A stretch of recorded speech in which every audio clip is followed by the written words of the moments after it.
అఘోరీ లీలలకు సంబంధించిన breaking update చూస్తున్నాం. గత కొంతకాలంగా రెండు తెలుగు రాష్ట్రాల్లో కూడా హల్చల్ చేస్తున్న ఈ అఘోరీపై ప్రస్తుతం సెక్షువల్ హెరాస్మెంట్ ఆరోపణలు వెల్లువెత్తుతున్నాయి. భక్తి మాటన రక్తి ఉందంటున్నారు అఘోరీ బాధితులు. మంగళగిరికి చెందిన శ్రీవర్షిణి అనే యువతి అఘోరీ వశమైపోయింది. అఘోరీ వద్దని అంటోంది. నాకు అమ్మ నాన్న ఎవరు వద్దు, అఘోరీనే ముద్దు అంటోంది ఆ మహిళ. అఘోరీతో తన వద్దనే ఉంటాను, నేనెక్కడికి వెళ్లను అంటోంది. దీంతో మంగళగిరి పట్టణ పోలీస్ స్టేషన్లో శ్రీవర్షిణి తండ్రి కోటయ్య ఫిర్యాదు చేశాడు.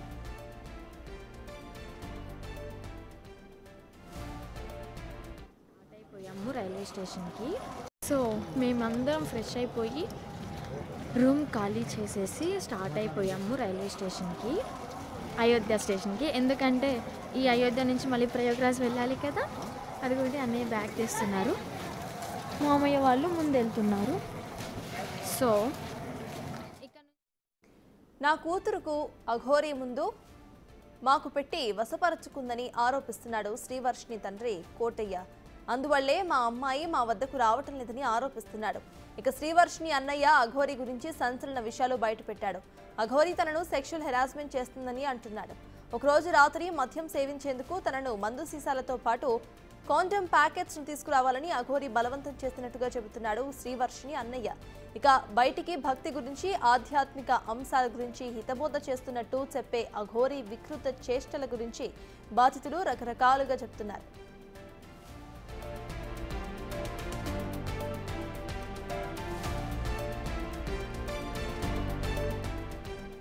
మరోవైపు అఘోరీతో కలిసి ప్రయాణించిన విష్ణు అనే వ్యక్తి కూడా అఘోరీ గురించి సంచలన విషయాలు బయటపెట్టాడు.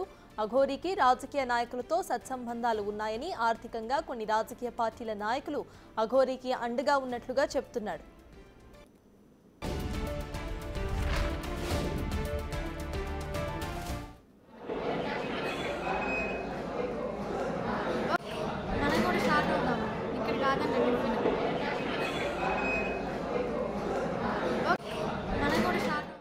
ఇదంతా చూస్తూ ఉంటే పవిత్ర అఘోరాల వేషధారణలో భక్తి పేరిట హల్చల్ చేస్తున్న అఘోరీ వెనుక అసలు కథ చాలానే ఉందని, అఘోరీ ఉద్దేశాలు వేరుగా ఉన్నాయని పలువురు చర్చించుకుంటున్నారు. మరింత సమాచారాన్ని మా ప్రతినిధి సాహిత్య అందిస్తారు. రెండు తెలుగు రాష్ట్రాలలో అఘోరీ చేసిన ఆగడాలన్నీ ఇన్ని కాదు. అయితే అఘోరీ వల్ల ఎఫెక్ట్ అయిన పర్సన్స్ అందరూ కూడా ఇప్పుడు ఒక్కొక్కరుగా బయటకు వస్తున్నారు. మొన్న రీసెంట్గా ఒక ఆడియో ఏదైతే వైరల్ అవుతూ వచ్చిందో, ఒక అమ్మాయి నాకు నువ్వే ప్రాణం నీ దగ్గరే ఉంటానని చెప్తూ కూడా ఒక ఆడియో బయటికి రిలీజ్ అయింది. ఆ ఆడియోలో స్పష్టంగా మాట్లాడింది అఘోరీనే అని కూడా అర్థమవుతా ఉంది. అయితే ఇటువైపు ఎవరైతే ఒక అమ్మాయి మాట్లాడిందో శ్రీవర్షిణి అనే అమ్మాయి, ఆ అమ్మాయిని లోబరుచుకున్నారు, వశపరుచుకున్నారని చెప్పేసి తన తండ్రే స్వయాన మంగళగిరి పోలీస్ స్టేషన్కి వచ్చి ఆ అమ్మాయిని అఘోరీ లోబరుచుకున్నారనే క్రమంలో అయితే కనుక దాని మీద కంప్లైంట్ ఇవ్వడానికి అయితే అతను ఇక్కడికి వచ్చి ఉన్నారు. ప్రస్తుతం ఆ శ్రీవర్షిణి ఎవరైతే ఆడియోలో మనం వింటూ వచ్చామో, అఘోరీతో మాట్లాడిన ఏదైతే కాన్వర్జేషన్ నడిచిందో దానికి సంబంధించిన ఆ శ్రీవర్షిణి వాళ్ళ ఫాదర్ ప్రస్తుతం అంటున్నారు. సార్ నమస్తే అండి, అసలు ఏం జరిగింది శ్రీవర్షిణికి? శ్రీవర్షిణి ఎక్కడుంది ఇప్పుడు? నా పేరు తిరుమల కోటయ్య, నా పాప పేరు శ్రీవర్షిణి. ఆ అమ్మాయి బీటెక్ సెకండ్ ఇయర్ చదువుతుంది చింతలపల్లి ఇందిరా ప్రియదర్శిని కాలేజీలో. అయితే ఈ మధ్య కాలంలో లేడీ అఘోరీ వచ్చి టోల్గేట్ దగ్గర హల్చల్ చేస్తూ పోలీసులను ఇక్కడ కొట్టడం జరిగింది. అప్పుడు కాలేజీలో వచ్చిన మా పాప చూద్దామని వెళ్తే ఆమె బట్టలు తీసి కూడా ఇసిరేసి వాళ్ళ మీదకి వెళ్తుంటే, అమ్మాయి ఎవరైనా ధైర్యం ఉన్న వాళ్ళు ఉంటే వెళ్ళి ఆమెకు బట్టలు కట్టడమ్మా అంటే మా పాప వెళ్ళి ధైర్యం చేసుకుని ఆమెకు బట్టలు కడితే అప్పుడు ఆమెను పరిచయం చేసుకుని మా పాపని కొంచెం తిని పదార్థాలతో మందులు కలిపి ఒంటికి పసర్లు రాసి లోపరుచుకుని ఈ రోజున నా పాపను నాకు కనపడకుండా ఆమె స్వాధీనంలో పెట్టుకుంది. పాపను ఎత్తుక్కుంటూ నిన్న నేను నా కుమారుడు వెళ్ళి హైదరాబాదు షామీర్పేట పోలీస్ స్టేషన్లో కంప్లైంట్ ఇస్తే లేడీ అఘోరీని పిలిపించారు. వాళ్ళు పిలిపిస్తే నా పాపతో మాట్లాడుతుండగా, మీ నాన్న మొత్తం వచ్చాయి, నేను చూసుకుంటాను, అవసరమైతే మీ కుటుంబాన్ని ఆర్థికంగా నేను ఆదుకుంటాను అని చెప్పి ఒక పూర్ ఫ్యామిలీ నన్ను చూసి నా పిల్లల్ని లోపరుచుకుని ఈ విధంగా నా బిడ్డ నాకు కానివ్వకుండా చేస్తుంది. ఎదురుగానే అవన్నీ పసలు రాయడం అవన్నీ చేసింది. స్వతగా ఆమె లేడీ కదండి, ఒక రకం చెప్పాలంటే ఆమె ట్రాన్స్జెండర్ ఆమె ఒరిజినల్ లేడీ కాదు. నా బిడ్డ నాకు కావాలి. ఈ పోలీసు వారికి నేను నమస్కరించేది, ప్రాధాన్యపడి అడుక్కునేది ఏంటంటే నా బిడ్డ నాకు అప్పచెప్తే ఇక నా ప్రలోభాలకు వెళ్ళకోకుండా నా బిడ్డ నేను మాట్లాడంతే నా బిడ్డ మానసికంగా కూడా కుంగిపోయింది. మానసికంగా పరిస్థితి సరిలేదు. మానసికంగా ఇక్కడ గుంటూరు మానస హాస్పిటల్లో అపాయింట్మెంట్ కార్డు తీసుకున్నాం ట్రీట్మెంట్ కోసం. ఆ ట్రీట్మెంట్ చేసే టైంలో కరెక్ట్గా ఆమె ఫోన్ చేసి మళ్ళీ నా బిడ్డను రప్పించుకుంది. నాకు అమ్మ వద్దు, నాన్న వద్దు, ఎవరు వద్దు, నాకు అమ్మే కావాలంటుంది. దీనికి కారణం ఏంటంటే తను ఒక వారం రోజులు మా దగ్గర ఉంది. ఆ లేడీ అగోరి వచ్చేసి ఒకసారి ఏం జరిగిందంటే టోల్గేట్ దగ్గర కారు పాడైపోతే మేము వెళ్ళి తనని తీసుకుని మా ఇంట్లోనే 2 రోజులు పెట్టుకున్నాము. తర్వాత కారు రిపేర్ అగోరిని తర్వాత కారు రిపేర్ అంతా అయిపోగానే తనని తీసుకుని ఆ కారు తీసుకుని వెళ్ళిపోయింది. మా అమ్మను కూర్చోబెడతాను. మా అమ్మని అమ్మ నువ్వు వెళ్ళి లేడీ అగోరి కదా తనకి తోడుగా ఉండమ్మా అని చెప్పని తనంటే లేదు నాకు మీ చెల్లి కావాలి, మీ చెల్లి నుంచి నాకు తోడుగా అని చెప్పని అంది. అందుకని తనని ఆమెతో ఒంటరిగా ఒక రూమ్లో ఉంచామన్నమాట. ఉంచితే ఒక రోజు ఏం జరిగిందంటే నేను అనుకోకుండా వెళ్తున్నాను రూమ్లోకి వెళ్తుంటే తను లేడీ అగోరి మా చెల్లిని ఎదురుగా కూర్చోపెట్టించుకుని ఇలా చేతులతో ముద్రలలాగా ఇలా వేస్తూ ఏదో మంత్రాలు జపిస్తుంది. చేతులతో ఇలా ముద్రలు వేస్తూ ఏదో మంత్రాలు జపిస్తుంది. ఆ టైంలో నేను అనుకోకుండా సడన్గా నేను తలుపులు తిట్టేసరికి ఏయ్ నువ్వు ఎందుకు వచ్చావు, నువ్వు లోపలికి ఎందుకు వచ్చావు, సడన్గా నేను పిలిచినప్పుడే రావాలి, ఇలా మేమిద్దరం ఏకాంతంగా ఉన్నాం రాకూడదు అని చెప్పి నా మీద గట్టిగా కేకలేసింది. అమ్మ ఏంటమ్మా తర్వాత ఘోరంగా ఆవిడ అరిచినప్పుడు మీరు ఎలా రియాక్ట్ అయ్యారు? అంటే భయం వేసిందా? అప్పుడు ఆ టైంలో భయం వేసిపోయి ఇంకా నేను దమ్మంటే డోర్ క్లోజ్ చేసేసి నేను వెళ్ళిపోయాక తర్వాత కాసేపు ప్రశాంతంగా వచ్చినాక ఏమీ లేదు నాన్న, ఆ టైంలో మేము చిన్న పూజ చేసుకుంటూ ముద్రలో వేసుకుంటున్నామమ్మా, నువ్వు ఆ టైంలో అలా వచ్చేసరికి నాకు అలా కోపం వచ్చిందని చెప్పి తర్వాత ప్రశాంతంగా మాట్లాడింది. మీరు ఒక వీడియోలో చూసుండొచ్చు మా అన్నయ్య విష్ణు మీద కూడా పడి ఇలాగా ముద్దులు పెడతానంటూ బొగ్గలు కొరుకుతూ నాకు కూడా బొగ్గలు నచ్చాయి, నీ బొగ్గలు నాకు బాగున్నాయి అని చెప్పని బొగ్గలు లాగడాలు ఇలాంటివి చేసింది. భలే ఉన్నాడే మీ అన్నయ్య, ఒకసారి రాచుకుంటాను ఇలా మాట్లాడింది. ఇలా చెప్పచ్చో లేదో తెలియదు కానీ ఓ రోజు యాక్చువల్గా ఈ విషయం మా అన్నయ్యకి కూడా తెలియదు. ఓ రోజు డబ్బులు ఇచ్చి ఒక బీర్ బాటిల్ సిగరెట్లతో పాటు కాండం ప్యాకెట్ కూడా తీసుకురమ్మని చెప్పని అనడం జరిగింది.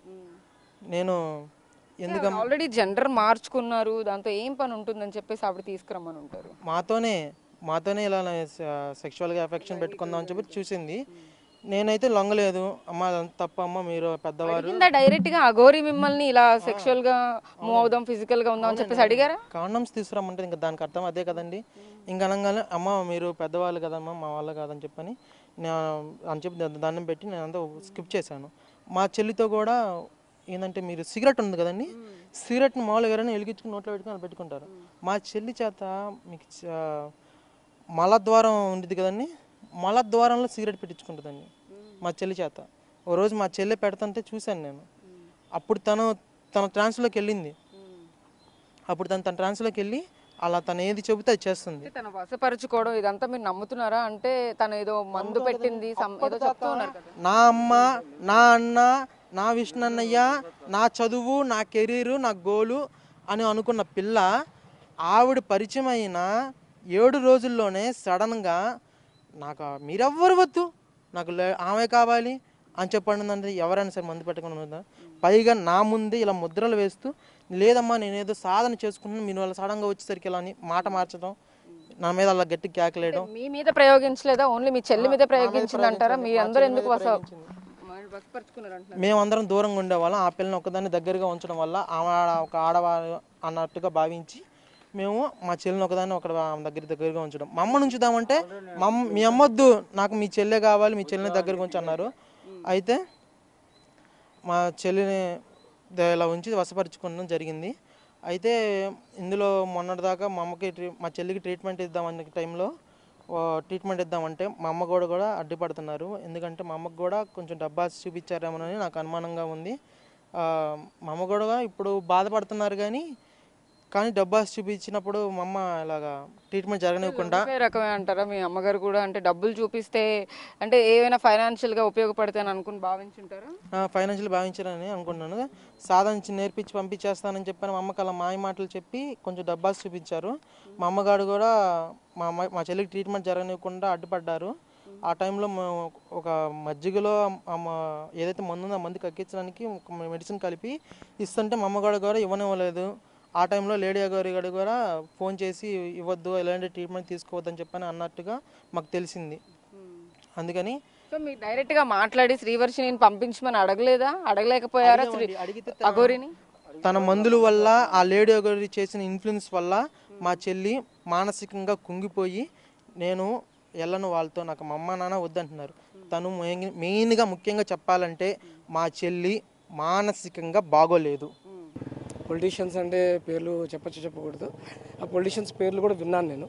తర్వాత ఈ ఎవరైతే ఈ ధార్మికవేత్తలు ఉంటారు కదా, హిమాలయన్ యోగి అని తర్వాత ఉన్నారు, ఇంకా చాలామంది ఉన్నారు. ఆ లిస్ట్లో కొన్ని మెసేజ్లు కూడా నాకు వస్తుంటాయి. అప్పట్లో తెలుగు రాక నా చేత చదివిస్తుండేది.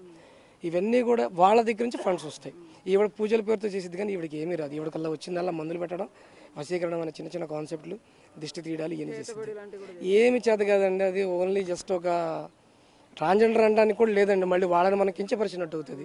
ఇది ఒక టైప్ ఆఫ్ జాతి అంతే. ఇది వీళ్ళ వల్ల ఎవరికి లాభం లేదు. పొలిటీషియన్స్ అన్నారు, ఎవరు వెనకాల ఉండి ఇదంతా నడిపిస్తున్నారు అనుకోవచ్చు. ఆవిడకి ఎవరెవరు డబ్బులు సహాయం చేస్తున్నారు అంటే? నేనున్నప్పుడు ఒకే ఒక ఫోన్ కాల్ అయితే వినటం జరిగిందండి. ఆ టైంలో మమ్మల్ని పక్కకి దూరంగా కూర్చొని ఉన్నాం మేము. ఆ టైంలో ఆమె చెప్పింది ఏంటంటే ఫామ్ హౌస్ అనే పదం వాడింది. కేసీఆర్ పిఏ అని చెప్పింది. అది నేను నమ్మాలో నమ్మకూడదు ఇప్పటికీ నాకు తెలియదు. కేసీఆర్ పిఏ మాట్లాడుతున్నాడు, నీకు ఎంత కావాలో చెప్పు, సంథింగ్ అక్కడికి రా, ఫామ్ హౌస్కి రా, ఏదో పూజ చేయాలి ఏదైనా. ఏమికి ఏమి రాదు, ఆయన ఏం చెప్పించుకుంటాడో నాకు. మీరు విన్నారా కాల్స్ లో మాట్లాడడం కానీ, ఈ పర్టికులర్ పార్టీకి సంబంధించిన వాళ్ళు కానీ, లేకపోతే కేసీఆర్ వాళ్ళు ఎక్కువ ఉంటారండి. షామీర్పేట తర్వాత ఈ మన హైదరాబాద్ పరిసర ప్రాంతాల్లో ఈ బీజేపీ వాళ్ళు ఎక్కువగా ఉంటారు. ఈ దర్గా విషయంలో మాట్లాడేది కూడా తను ఏం చేస్తున్నది అనేది మర్చిపోవడానికి మాత్రం ఇది వాడుతుంది. మీరు చూడండి, ఆమె యూట్యూబ్ వీడియోస్లో వరుస పెట్టి ఒక 4-5 వీడియోలు వస్తాయి. తర్వాత 10 రోజులు రాదు. ఎందుకని? ఈ 10 రోజులు ఏదో ఒక అమ్మాయిని సెలెక్ట్ చేసుకుని వెళ్ళిపోతుంది, తను ఉండదు. ఆ అమ్మాయిలో కొంతమంది హైదరాబాద్లోనే ఒక ఆవిడ ఫిల్మ్ ఇండస్ట్రీకి సంబంధించి ఒక ఆవిడ ఉంది. ఈ దానిలో ఒక కుక్కలతో సంబంధించి ఒక వీడియో ఉంది. ఆవిడ కూడా ఈవిడ బాధితురాలే, కానీ ఆవిడ బయటికి రాదు. నేను మంచిదాన్నే అంటే బాగానే ఉన్నాను అనుకుంటారు, కానీ మందుల ఎఫెక్టెడ్తోనే ఉన్న అమ్మాయిలే ఈమె చుట్టూ తిరిగేది. రాజస్థాన్లో ఒక అమ్మాయి ఉంది, బీహార్లో ఒక అమ్మాయి ఉంది. సిగరెట్ ఇవేనా, ఇంకా డ్రగ్స్ లాంటివి ఏమైనా అలవాటు ఉన్నాయి? మేము డైరెక్ట్గా చూడలేదు కానీ అవి ఖచ్చితంగా ఉండొచ్చు. మాకు చూపించదండి, మాకు ఎప్పుడు కనిపించలేదు. కానీ ఆవిడ చేస్తుంది సంథింగ్. ఆ గంజాయి కూడా సంథింగ్ విన్నాను కానీ నాకు అలవాటు లేదని అబద్ధం చెప్తుంటుంది. ఎప్పుడు కారులో ఏదో ఒక పరికరాలు, ఏదో ఒక చెత్త తీసుకొస్తూనే ఉంటుంది. చాలాసార్లు పోలీసు వాళ్ళు కూడా నన్ను ఆపారు, కారులో ఏమైనా బ్యాడ్ థింగ్స్ ఉంటే నాకు ఇన్ఫార్మ్ చేయండి అని. ఏమీ నాకు కనిపించలేదు, నేను ఎప్పుడు వాళ్ళకి ఏం చెప్పలేదు. మెయిన్ రీజన్ ఏంటంటే ఇప్పుడు కూడా నేను మీకు ఎదురుపడి మాట్లాడడం కారణం ఏంటంటే తను చేసేది ఓన్లీ అమ్మాయిల్ని ఎఫెక్ట్ చేయడం. గో సంరక్షణ శాఖ అంటది అంటే ఏమిటో తెలియదు, అమ్మాయిలు రక్షిస్తానంటది. ఇదే వ్యక్తి తన కూతురు ఇంట్లోంచి వెళ్ళిపోయిందని ఫోన్ చేస్తే అమ్మాయిలు కాపాడుకుని చేతగాని నా కొడక అని చెప్పి తిట్టింది. అది కూడా నా దగ్గర రికార్డు ఉంది. ఇప్పుడు కూడా ఈరోజు మార్నింగ్ ఒక వీడియో వదిలేరు, వాళ్ళు నా గురించే వదిలేరు. విష్ణు నా పేరు మీద వదిలేరు. నేను పెంచిన తరహాలో నేనున్నా. సొంత అన్నయ్య వాళ్ళ నాన్న, వీళ్ళమ్మ సంథింగ్ ప్రాబ్లంతో ఆవిడ రివర్స్ అయి మాట్లాడుతుంది. అది ఎందుకు ఏంటనేది అది చూసే ప్రజలకు కూడా తర్వాత అర్థమవుతుంది. నేను ఎప్పుడన్నా వీళ్ళిద్దరు ఇన్ఫ్లుయెన్స్ చేసి ఈ 15 రోజుల్లో తీసుకొచ్చాను అయ్యా మిమ్మల్ని? లేదండి, మా అంతటి మేమే వచ్చాం. కానీ మా పిల్ల కావాలి, మా చెల్లెలు మాకు కావాలని చెప్పని, మా నాన్నగారికి మా కూతురు మాకు కావాలని చెప్పని మా అంతటి మేమే వచ్చాం. కానీ ఏనాడు ఆయన ఇన్ఫ్లుయెన్స్ చేయలేదు. నేనే ఇన్ఫ్లుయెన్స్ చేశాను, నేనే దాన్ని ఇబ్బంది పెడతాను. ఇప్పుడు ఫైనల్ గా అఘోరి గురించి చాలా నిజాలు చెప్తూ ఉన్నారు మీరు. అంటే ఇంకా ఏమన్నా బయట పెట్టే అవకాశం ఉందా? మీరు ఏమైనా చెప్తారా? ఇప్పుడు ఒక విషయం కూడా చెప్తానండి. దీనిలో అసలు విషయం ఏంటంటే ఇప్పుడు ఎక్కడైతే మనకు తణుకు రాజేష్ నాజీ అఘోరి గారి దానిలో జరిగిన విషయంలో అక్కడ తప్పు జరిగిందా లేదా అని తీసి పక్కన పెడితే అక్కడ ఈవిడ ఏం చేసింది అనే కాన్సెప్ట్ చాలా పెద్దదండి. రాత్రిపూట వీళ్ళ అమ్మాయి నిద్రపోతుంటే ఎలాంటి స్థితిలో ఉందంటే పడిపోయింది. ఆ పిల్ల పడిపోయింది. ఆ పడిపోయిన పిల్లకి బట్టలు లాగి తను ఏం చేసిందో ఒక వీడియో ఉంది ఆల్రెడీ, కానీ మాకు ఇవ్వట్లేదు వాళ్ళు. ఆ CC footage Tanuku Rajesh Nazi Aghori గారి దగ్గర ఉంది. దానిలో బట్టలు తీసేసి ఆవిడ మీద పడుకొని ఉన్న వీడియోలు కానీ అది చాలా చేసింది. వీటన్నిటి సాక్ష్యం ఎవరంటే కుకట్పల్లిలో స్వాతి అని ఒక సాఫ్ట్వేర్ ఇంజనీర్ ఉందండి. ఆవిడని ఆద్యనాథ్ అంటారు. అక్కడ గురు పరంపరలో ఆద్యనాథ్ అంటారు. ఆవిడ దగ్గర కూడా వివరాలు ఉన్నాయి. ఆవిడ మొబైల్లో కూడా ఈవిడ చేసే అరాచకాలు ఉన్నాయి. ఆవిడే ఇప్పుడు ఇదంతా చేయడానికి కూడా ఆవిడ ఇన్ఫ్లుయెన్స్ కూడా దీనిలో కొద్దిగా ఉంది. టోటల్గా ఏం చెప్తారు? అసలు ఈ ఆగడాలు ఆపడానికి కోసం అని చెప్పి నేను కూడా చాలాసార్లు నిన్న కూడా అండి షామీర్పేటలో ఈ కంప్లైంట్ నేను తీసుకున్నా అంటే సరే ఇప్పుడు నాకు ఈ కార్ కనిపించింది దీని మీద నెంబర్ లేదు ఈ నెంబర్ లేని ప్లేట్ గురించి నాకు వివరణ ఇవ్వండి అని చెప్పి నేను 100 కంప్లైంట్ చేశానండి. లోపల నుంచి ఎస్ఐ గారు పరిగెత్తుకుంటూ వచ్చి ఇప్పుడు 100 కంప్లైంట్ అంటున్నాడు ఆయన. నేనేం మాట్లాడాను నాకేం అర్థం కాక సర్లేండి అన్న. ఎందుకంటే నన్ను కొట్టే పరిస్థితి కనిపించింది నాకు అక్కడ. పోలీసులు కూడా నా మీద రివర్స్ అయ్యి కొట్టే పరిస్థితి ఉంది. అసలు ఈమెను చూసి ఎందుకు భయపడుతున్నారో కూడా అర్థం కావట్లేదండి. She's not an Aghori, she's nothing అండి అక్కడ. నేనే లేవంటారా అంటే ఇప్పుడు ఏదో పవర్ ఉంది వశపరుచుకుంది అని అంటున్నారు అంటే ఆవిడకి ఏదో పవర్ ఉందనే అర్థం. అంటే ఏం పవర్స్ లేవంటారా ఇప్పుడు మీరు అంటున్నారు? పవర్ అనేది అంటే మీరు పవర్ జనరేట్ చేయడం అంటే ఇప్పుడు నేను ఇక్కడ నుంచి ఉంటే కింద మట్టి ఇలా పైకి తీసుకెళ్ళడం దాన్ని పవర్ అంటారండి. ఇది మందులతోనూ లేదంటే ఆకు పసరులతో చేసేదాన్ని వైద్యం అంటారండి. ఇలాంటి వాటితో చేసి అమ్మాయిని తీసుకెళ్ళిపోతుంది. ఇలాంటి దీన్ని వశపరచుకోవడం దీన్ని ఆ టైపులో అంటారండి. ఇది సో అయితే ఇది పరిస్థితి మొత్తం మీద ఏదైతే అఘోరీ మీద వస్తున్న ఆరోపణలు కానీ ఇటువైపు కంప్లైంట్స్ కానీ మొత్తం కూడా మనం గమనిస్తే కనుక ఇటు అమ్మాయిలందరినీ కూడా వశపరుచుకునే క్రమంలో అయితే కనుక వాళ్ళకి ఏవో పసర మందులు పెడుతోందని ఇటువైపు అబ్బాయిల్ని కూడా హెరాస్మెంట్ చేస్తోంది. అది కూడా సెక్షువల్ హెరాస్మెంట్ చేస్తోంది. ఒక రోజు రాత్రి నాతో ఉండమని చెప్పి వీళ్ళని డైరెక్ట్గా అడిగారు అని చెప్పి కూడా ఇటు శ్రీ వైష్ణవి వాళ్ళ అన్నయ్య కానీ ఇటు వాళ్ళ తండ్రి కానీ ఇటు ఎవరైతే విష్ణు ఉన్నారో వాళ్ళు కూడా మాట్లాడుతున్న పరిస్థితి అయితే ఉంది. హైదరాబాద్లో కంప్లైంట్ చేశారు, ఇక్కడ మంగళగిరిలో కూడా ఘోరీ మీద కంప్లైంట్ చేసిన పరిస్థితి అయితే ఉంది. దీని మీద మరింత దర్యాప్తు చేసిన తర్వాత అయితే కనుక మరిన్ని వివరాలు తెలిసే అవకాశం అయితే కనబడుతోంది. వీడియో జర్నలిస్ట్ సాహిత్య బిగ్ టీవీ మంగళగిరి నుంచి.